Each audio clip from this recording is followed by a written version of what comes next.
नमस्कार, मैं पुष्कर सिंह कोरुंगा शिखर साहित्य अकादमी के डिजिटल प्लेटफॉर्म पर एक बार आप सभी का हार्दिक स्वागत व अभिनंदन करता हूं। दोस्तों, जैसा कि घर पे आप सकुशल होंगे और कहीं न कहीं जो है अपना और अपनों का ख्याल करते हुए अपनी स्टडी, अपना अध्ययन, जो भी अपना कार्य है उसको निरंतर व कंटिन्यू कर रहे होंगे। दोस्तों, आज एक कहानी यानी स्टोरी लेके आ रहा हूँ जो कहीं न कहीं एक महत्वपूर्ण प्रेरक प्रसंग बन सकता है, एक मोटिवेट दे सकता है और एक जीवन में जो है कहानी छोटी मगर ज़रूर है, लेकिन उसका जो तात्पर्य है, जो भाव है, वो कहीं ना कहीं जो है महत्वपूर्ण है और जीवन में एक बहुत बड़ी सीख दे सकती है। तो आइए दोस्तों, इसी कहानी को शुरू करते हैं। होता क्या है दोस्तों, एक राजा था, उसे चित्र कला से बहुत प्रेम था। एक बार उसने घोषणा की कि जो कोई भी चित्रकार उसे ऐसे एक चित्र बनाकर देगा जो शांति को दर्शाता हो और वह उसे मुँह मांगा पुरस्कार देगा। फिर क्या होता है दोस्तों, निर्णय वाले दिन एक से एक बढ़ करके जो है चित्रकार पुरस्कार जीतने की लालसा से अपने अपने चित्र लेकर राजा के महल में पहुंच जाते हैं। अब राजा ने एक एक करके सभी चित्रों को देखा और उनमें से 2 चित्र को अलग रखवा दिया। अब इन्हीं दोनों में से जो है एक को पुरस्कार चुना जाना था। पहला चित्र एक अति सुंदर शांत झील का था। उस झील का पानी इतना स्वच्छ था कि उसके अंदर की सतह तक दिखाई दे रही थी और उसके आसपास विद्यमान हिमखंड की छवि भी जो है उस पर ऐसे उभर रही थी मानो कोई दर्पण रखा हो। आगे देखें, ऊपर की ओर नीला आसमान था, उसमें रुई के गोलों के समान सफ़ेद बादल तैर रहे थे। जो कोई भी उस चित्र को देखता उसको यह लगता कि शांति को दर्शाने के लिए इससे अच्छा कोई चित्र नहीं हो सकता है। वास्तव में यही शांति का एकमात्र प्रतीक है।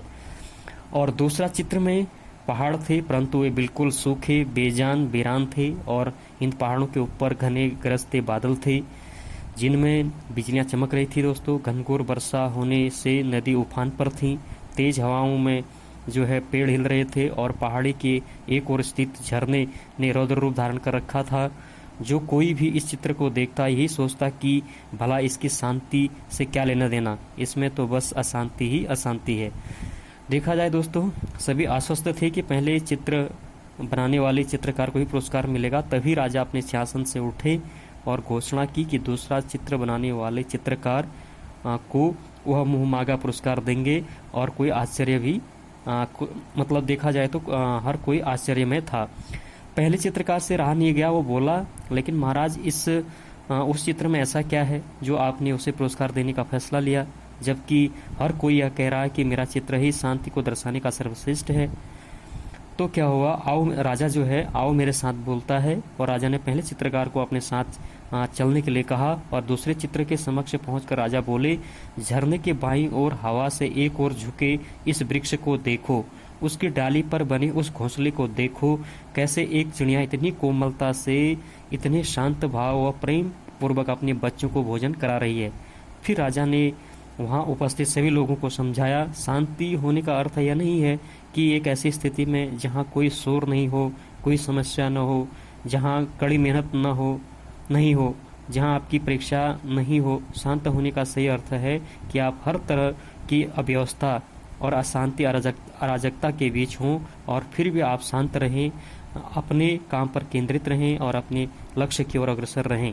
अब सभी समझ चुके थे कि दूसरे चित्र को राजा ने क्यों चुना।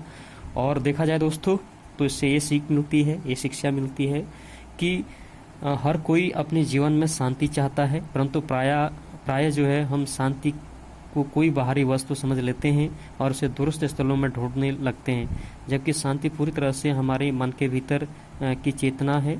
और सत्य यही है कि सभी दुखों, दर्दों, कष्टों और कठिनाई के बीच भी शांत रहना ही वास्तव में शांति है।